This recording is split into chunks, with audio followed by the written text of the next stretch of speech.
So today we're going to be going over an amazing game, obviously easily one of the most bloodiest games I've seen this year, and I think by the time you get to the end of this you will agree with me. Now, there's no real overarching theme to this particular lecture. I'm not doing it because, oh, it's a great example of blah. There's none of that. I just saw this game, I thought it was very, very aggressive, it was crazy bloody, and some people have been requesting more aggressive games to review in this particular lecture series. So I thought, you know what, let's do one of the most aggressive, one of the most bloodiest games I have ever seen this year, and it kind of fits perfectly. So yeah, let's do that.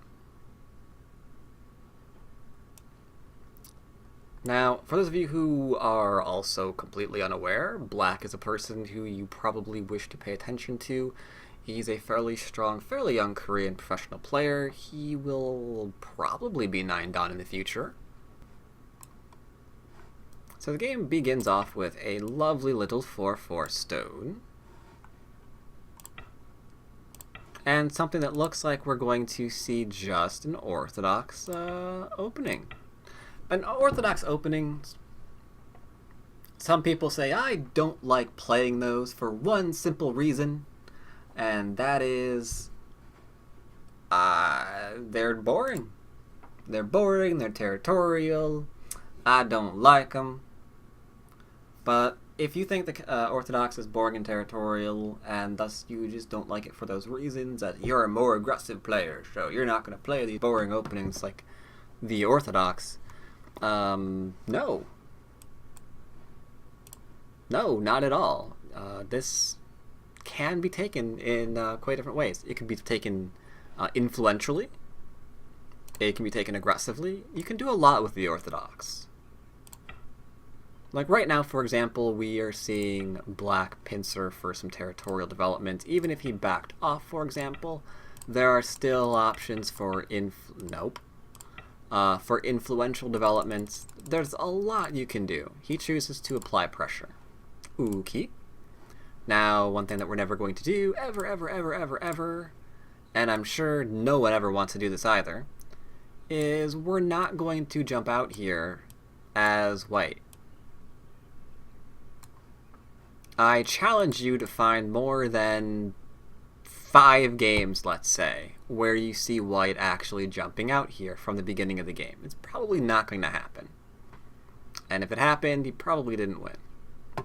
Reason being, we don't get anything from it. We give our opponent an enclosure. We can't settle. Can't lean on anything. It's just not a very good move. So we're going to change direction instead. Keep everything separated. Faya says challenge accepted. He's going to try to find the game. Like, I wanted to say more than a dozen games where it occurred, but I don't know. I think maybe even a dozen is kind of stretching a little bit too far. Like, I don't think you're going to find even 12. No, professional games. Double-digit Q does not count. Professional games where they jump out from there. But alright, so keeping separation. Like so. This is always something I get questions about from students and whatnot. We don't block this way, which people say is a little bit weird.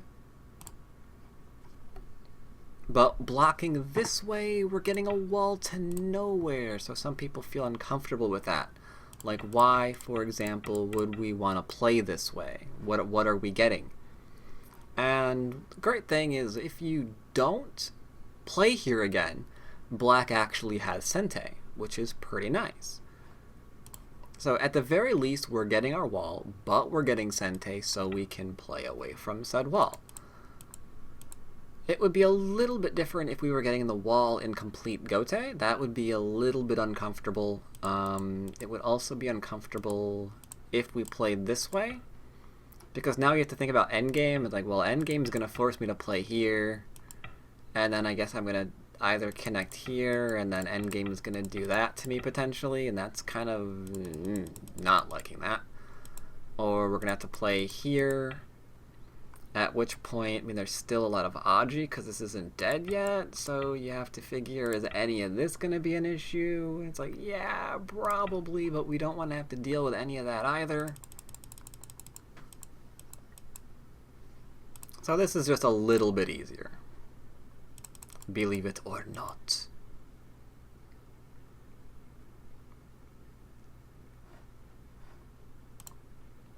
Alright, so we extend out. White says I'm going to exchange this and make it kind of heavy. Connecting on up. White's got a large corner. Taking his enclosure, which is nice. This allows white to consider things like, I can drop down now, and if I drop down, I can probably shoulder hit. That's going to erase your wall quite nicely. Don't have to worry about the influence you're getting because I already took that away right here. So we got potential for later. But right now, we're going to adhere to the whole corner side center bit and approach the last open corner. Now this part is odd. White plays here. He decides not to do any kind of weird pincering, because if you do kind of weird pincering, you have to entertain the notion that these moves are going to start working together really quickly. And he doesn't want black doing any kind of developing at all on the right hand side.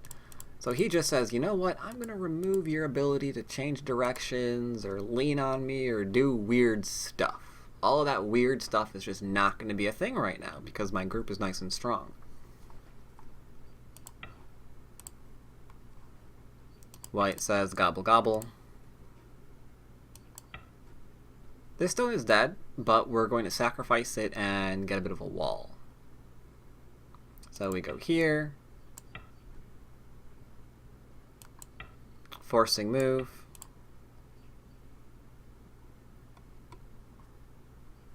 And then sacrifice. Now you could say, I don't want to sacrifice. You could say, look at me, I'm amazing. But there is a small problem with the whole look at me, I'm amazing strategy.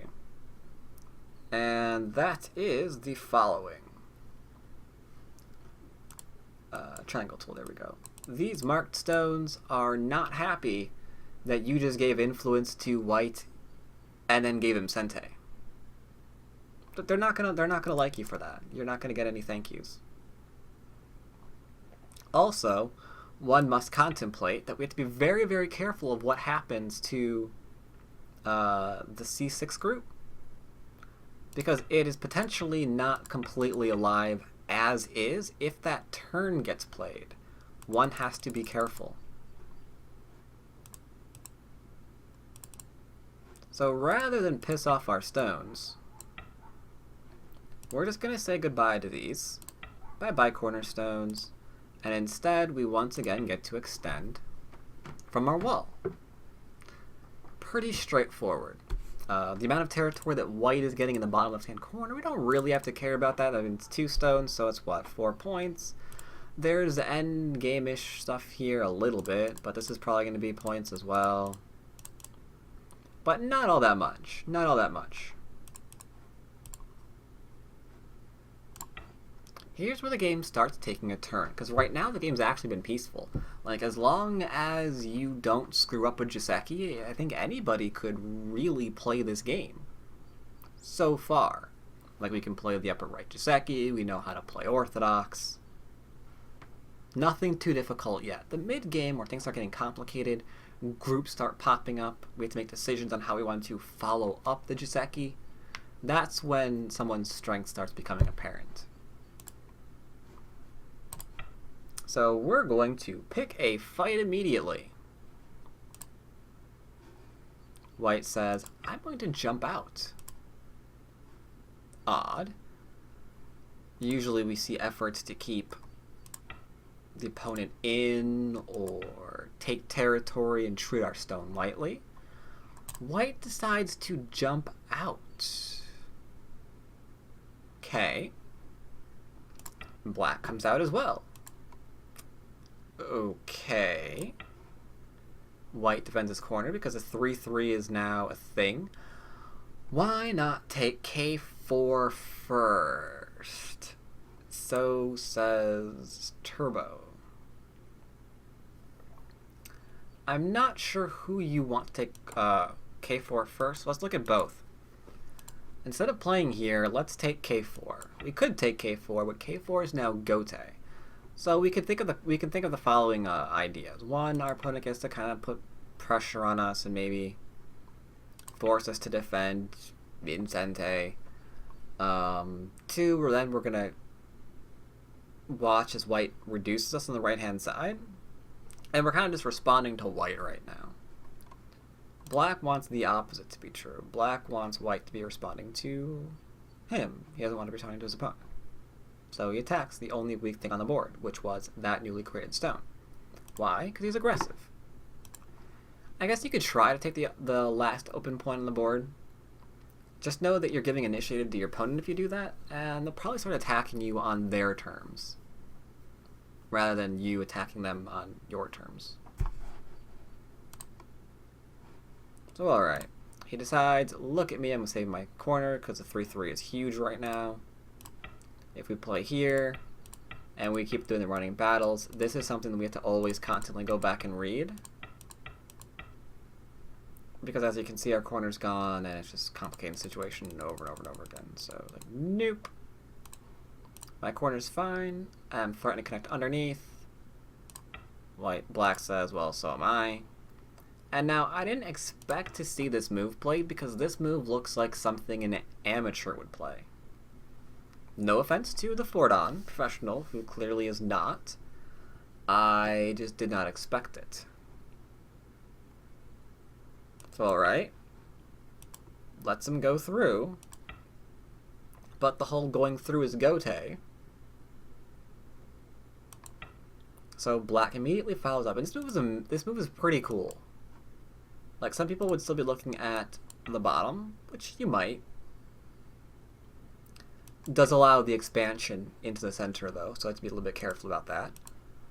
But this is interesting, because White has clearly said by this move that he's interested in the corner. And this says, you better respond to me, or I'm going to heavily reduce that corner. I'm going to be able to Hane, you're going to back off, I'm going to push, then you're going to block here. So this is now going to be your newly found corner that you worked so hard to obtain for yourself. Maybe a few less after endgame, depending on who gets B15-ish kind of moves. But it also says, I'm also trying to do something about my stone is dead for all intents and purposes. So we have to play here, then go under. Congratulations, that was all Sente so far for Black. Black extends up, threatening to turn. This is also Sente for Black, and a really good exchange, because we can't actually keep playing moves this small. If we actually respond here as White, I mean, where does it end? If he pushes again, are you going to respond? How about the 3? Are you going to respond to that too? Because if you are, keep in mind, these every moves are threatening to take like 7 points of territory at a time, whereas your moves along the G line absolutely are not. So one person is getting much more out of that particular deal, and it's not White.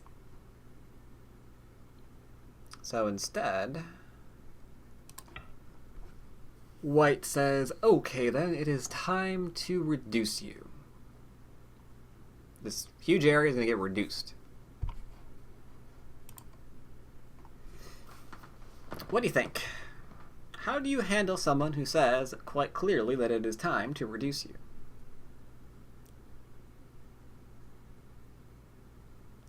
Saikta says that we should cap, I think.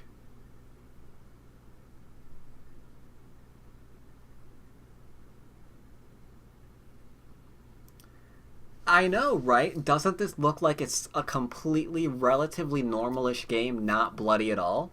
And yet I said this is one of the bloodiest games I've ever seen. Clearly I'm lying to y'all. That's right along the sector line, but if black resurrects E14, then it gets behind the enemy lines. Yeah, either go defend or go for the greater scale capture. Hidred says, kill him. And black actually agrees with you. The bottom is still open. He does in point of fact say, I'm going to cap you and attack you and kill you. Because either you die, which is amazing, or I just like develop all of this area, which is also amazing. So white attacks black. Black says, I don't care, look at me, I'm amazing.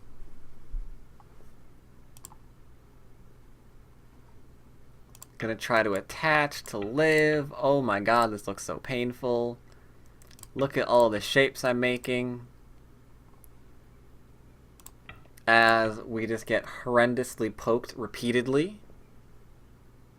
I mean, black is not just going, alright, I'm just going to attack to try to build up the bottom. No, he's also trying to kill if at all possible. Like, he sees weaknesses in this shape, and he's going to poke at that shape to see what white is really trying to do.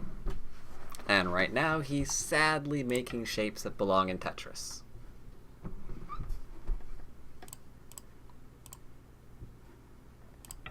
So boom, we get complete enclosure, it looks like, of the white stones. Is there anything white can do? White pushes. Black connects. One of the reasons why black connects here is because we can see that if... Okay, that's not at all what I meant to do. Can you please block that? Thank you. If we keep trying to, like, hold all this in... You can see the problem. There's, like, a whole bunch of Haji here, right? That one must be very, very wary of. So black's just like, nope, I'm fine. White comes out, black gets to poke. They can read Aji, but there's Aji there, and there's also Aji over here still. So you have to figure that this is what you're also reading out. You're reading the left-hand side and the right-hand side, and that looks pretty frightening, right? Like, this alone almost looks dead now. So imagine this with that Atari behind, and I think you're probably actually 100% dead. So we're poking. Empty triangle for the win. 817 group alive? Good question. Let's find out. Right now he is trying not to die with it. Seeing if he can get this stone to run away. That would be handy. If this stone runs away, then J15 dies. So he does not run the stone out. Now we must protect our investment. Trying to cut through.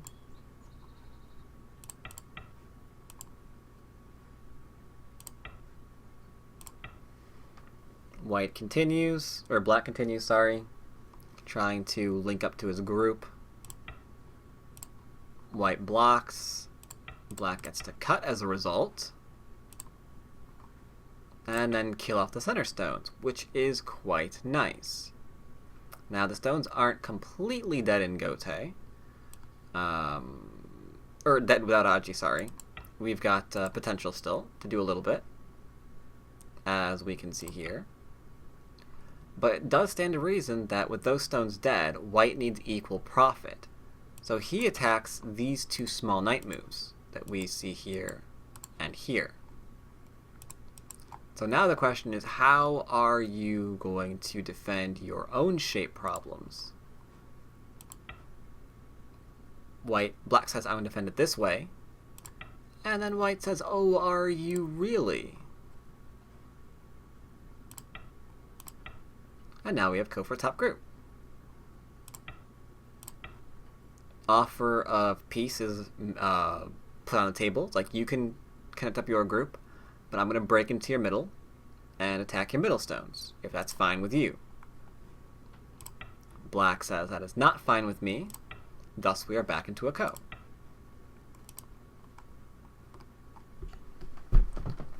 So now we are in a very interesting fight, but it looks pretty straightforward, right? It's like we're just fighting over the top board when the bottom is still pretty large. So I think Black can still make this up, even if he loses a co. Like, let's say he makes a large move on the bottom of the board. White ignores and fills the co. That seems like it's not the end of the world just yet. So we're fighting the co. Sente moves are all over the place.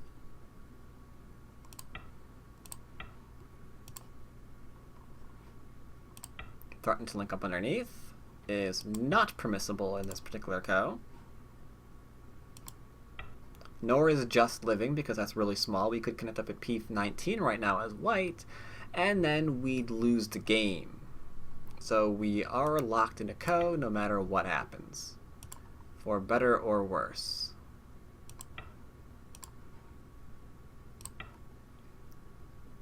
White has to live in Gote.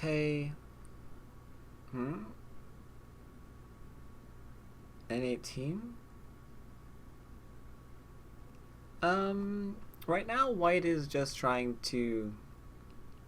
Oh, I see. That was back at move 89. I'm sorry, I didn't see it.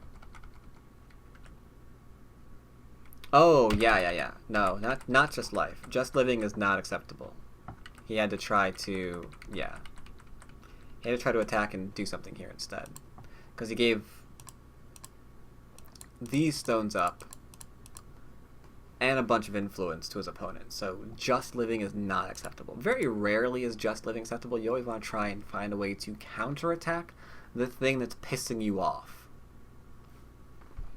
White connecting is making his group alive isn't enough. No, Hydred, it's not. It is not. It's tempting to do. Tempted to give up the co and just live by connecting underneath. But then all the influence with the dead stones, and it's just it's not good. It's not good. Where was I? Doot, and Doot retook the co and underneath. Okay.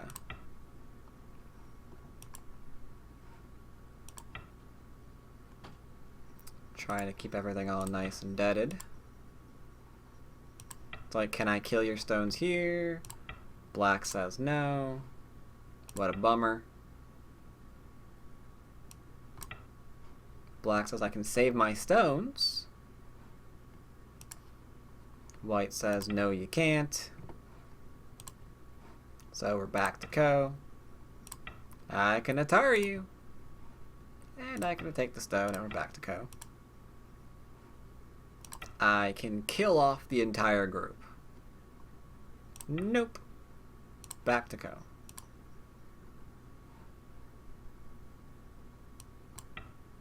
I can save these stones. Connecting right now, I can save these stones. Like, you maybe do something to me, I do something to you. Nope. Back to go. Wait, no, I lied. I'm sorry. I'm a liar. Now back to go.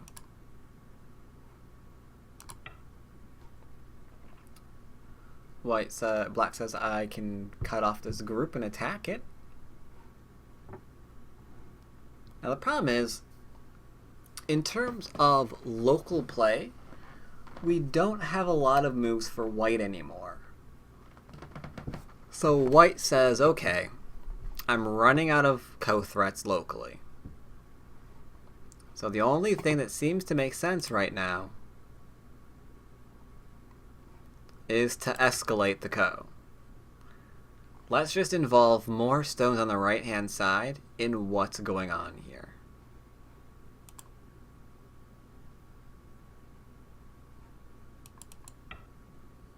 So we Atari. Corner gets saved. Black says I'm going to capture the stone and this is not going to escalate. But white says that I'm going to connect and kill you. Now it is going to escalate. Take the stones off the board. That's kind of like me-eye right now.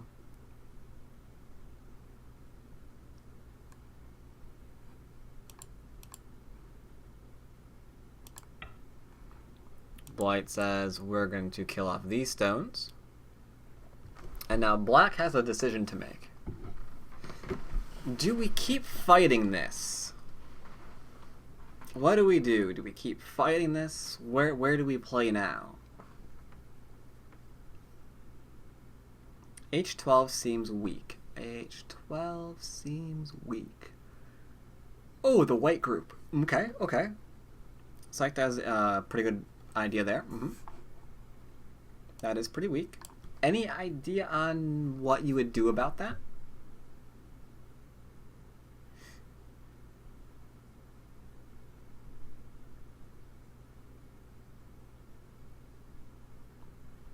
Cap. Capping is pretty good. I mentioned in my Back to Basics series that when we want to attack something, there's a few things that we usually wind up doing, and I listed them. Capping is one of them, and you can see how powerful something as simple as a little itty-bitty cap is. Here, for example, we're going to cap, and you can see what we're doing with it. Like, look at the lovely sector line that we're creating. A little bit too large. Actually, need to like move those in a smidge. Something a bit like that, I guess. Like, we're going to take all the left-hand side, maybe and the bottom, while white goes after the right-hand side. So he is trying to play larger moves during this particular process. And white says, nope, I'm going to save those stones as well. So black says, well, if you're going to save those stones, I'm going to go after your corner. Because there's Aji there as well. White says, I'm fine. Black connects because there's now Aji if you just can't take those stones off in one move. White says that's completely okay. I'm just going to kill off the stones. But black says, that's fine. I wanted you to, but I want to wrap around your outside position in the process. This is something that a lot of Q players do not do. Like, one extra move here to ensure that your opponent is having to kill you with many more moves gives more Aji. So, okay, now we have Aji. What's white going to do? Is white going to bend? If white bends at N or S9, I don't know why I said N, then things like this is going to be a forcing move. Things like this are going to be a forcing move. And that's pretty cool.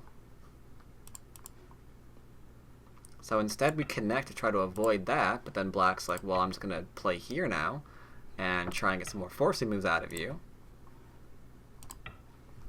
And you can kind of see what black's attempting to do. Black is a very, very strong fighter who's actually, at the moment, currently in battle for all of his territory. With the little exception of a little bit of stones up top of the board that were kind of went his way. But the majority of the middle and the bottom is what he's currently fighting to develop. He's not just playing like a move in Gote to try to take it. He's trying to lean on his opponent in order for him to be granted the territory. It's like, while you're busy defending yourself against my pokes, you're going to do something else. But white says, I'm not taking this lying down. You're not going to just make all of this yours, and I have nothing to say about it. So he plays the Hane, which of course gets fought.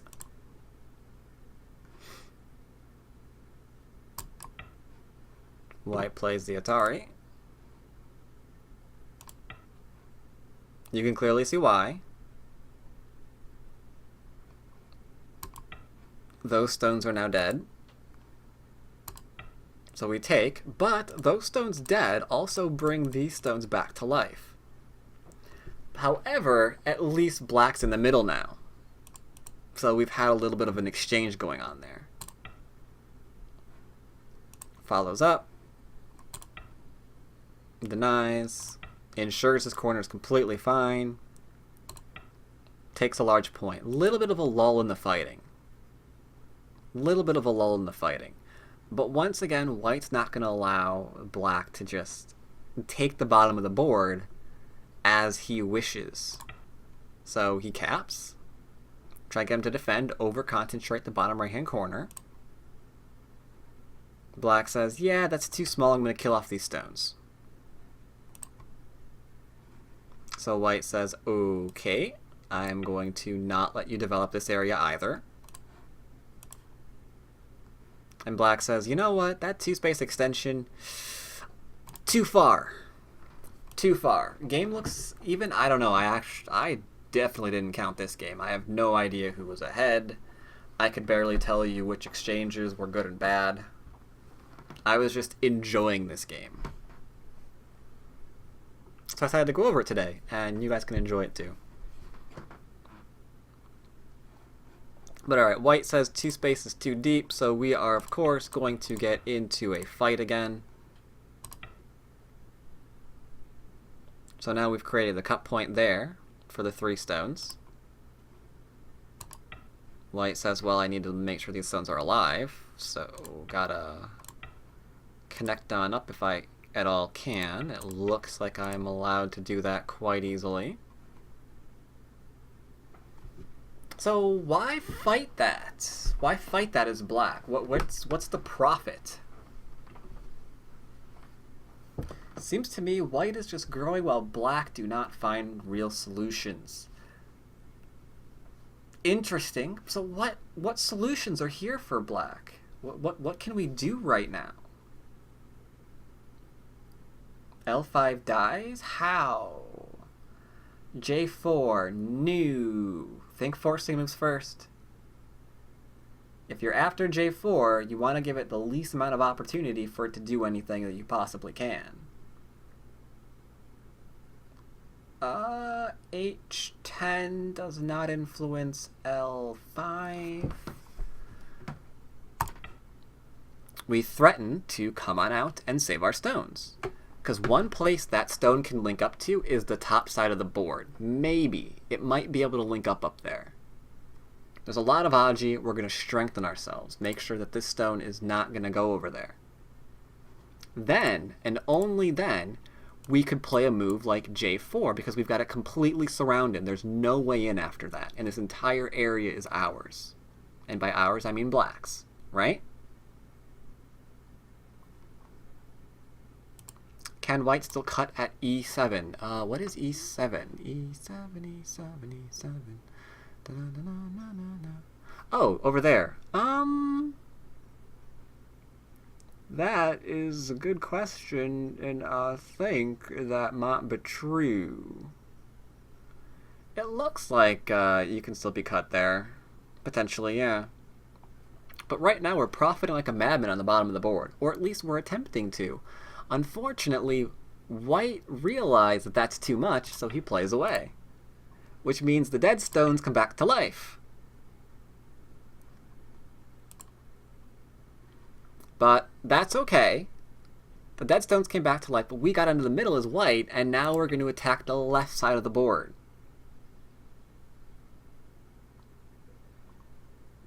Are we sure this isn't Halloween again?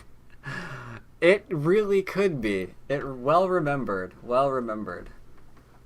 It really could be, because all of the dead stones just don't stay dead in this game.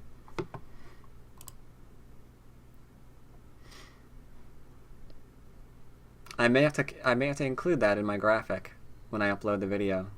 Good reminder. Alright, so we push forward, maintain our connection. Now we've got a new fresh cut point to go after, because this has to be defended, because we're after the left-hand side stuff. So now when we get to poke, we can poke through. That's a problem. White's again trying to save himself. Looks like he's able to do something here. Pushes through completely to save his stones. Go ahead and takes. And makes a little bit of a larger area here. Now, there is one slight issue with this. The right hasn't been completely killed yet. So we play here, see what black's gonna do. Black turns, keeps him dead. That's a bummer. But now we've got more coat threats. So maybe we can create a coat here. Black says I want to link up to my stones. White says, I want everything dead. So now we're going to cut, and now we have a fight again, because we haven't had enough fights in this particular game. We take, maybe we get a Ko out of it. Black Atari, oh look at that, a Ko.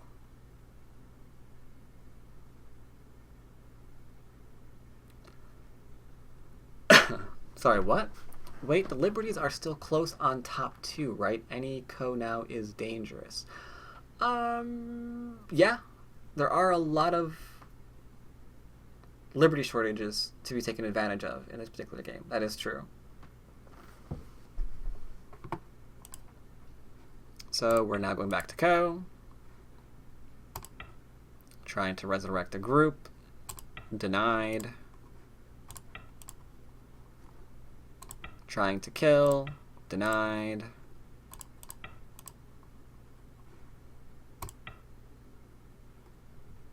Threatening to kill off the right stones.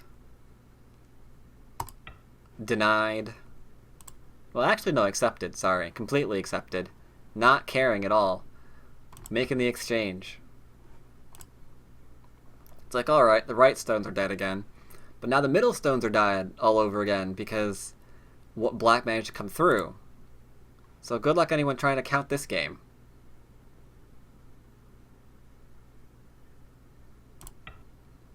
White pokes, trying to kill everything because you did point out that E7 is still on the board. So has to take it. Then we get to take here.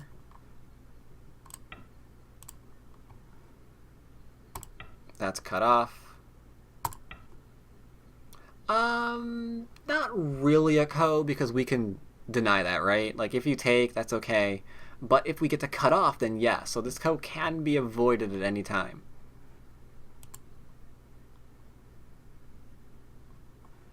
So it plays there, takes the stone.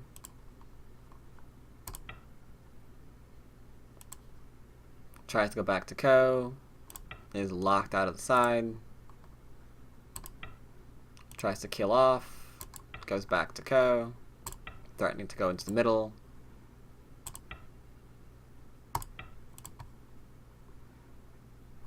Threatening to re-kill the stones. Not allowed.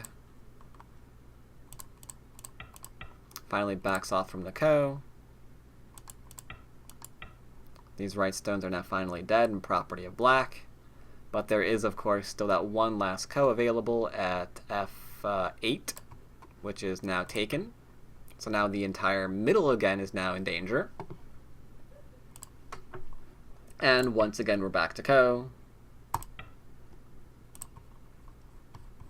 And here, believe it or not, is where white resigns. There's so many Ko threats that he's not going to be able to win this without seriously giving something else up. Like here, for example, there are 2 new threats, right?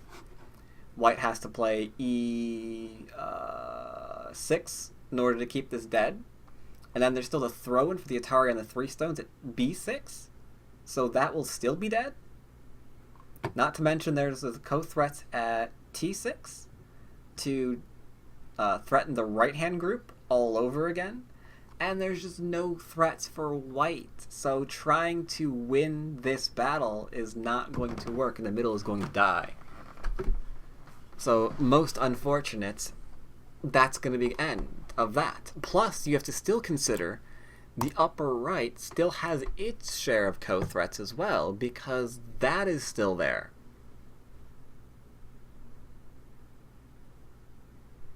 Decision to abandon M11 was wrong. What's M11? M11. Decision to abandon this? Oh, white's decision to... Well, if you abandon that... If you abandon that...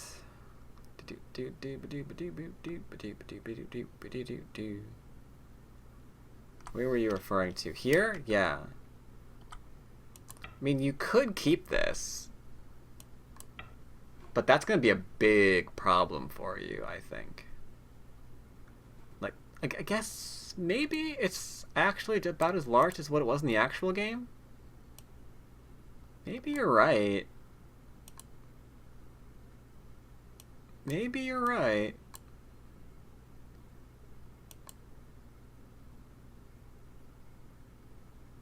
Yeah. Maybe abandoning that was a bad idea.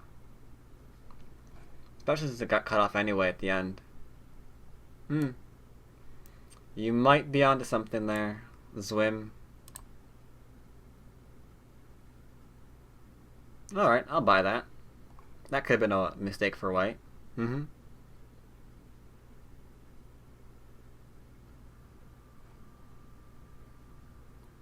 But yeah, this game I thought was absolutely crazy because it started off nice and simple, orthodox, pretty straightforward. We had kind of went into the middle with just like trying to build stuff up, and then there was just blood everywhere. However, interestingly enough, it kind of occurred, and I hate this kind of go, but it kind of occurred because black was just trying to like develop here and 1 second. Sorry. Black was just trying to like fight and develop things, and white just kept jumping in and saying, no, nothing for you. Like we saw it with the two-space extension here. We saw it with the cap. We saw it with the beginning of the game, actually. We saw it here in saying, you know what, nope, nothing here for you either. Which I think maybe this was a little bit too early. And I didn't like this at all. I didn't like this exchange at all. Because it seems like from here, white doesn't like the game ever again. And it's like really, really scrambling.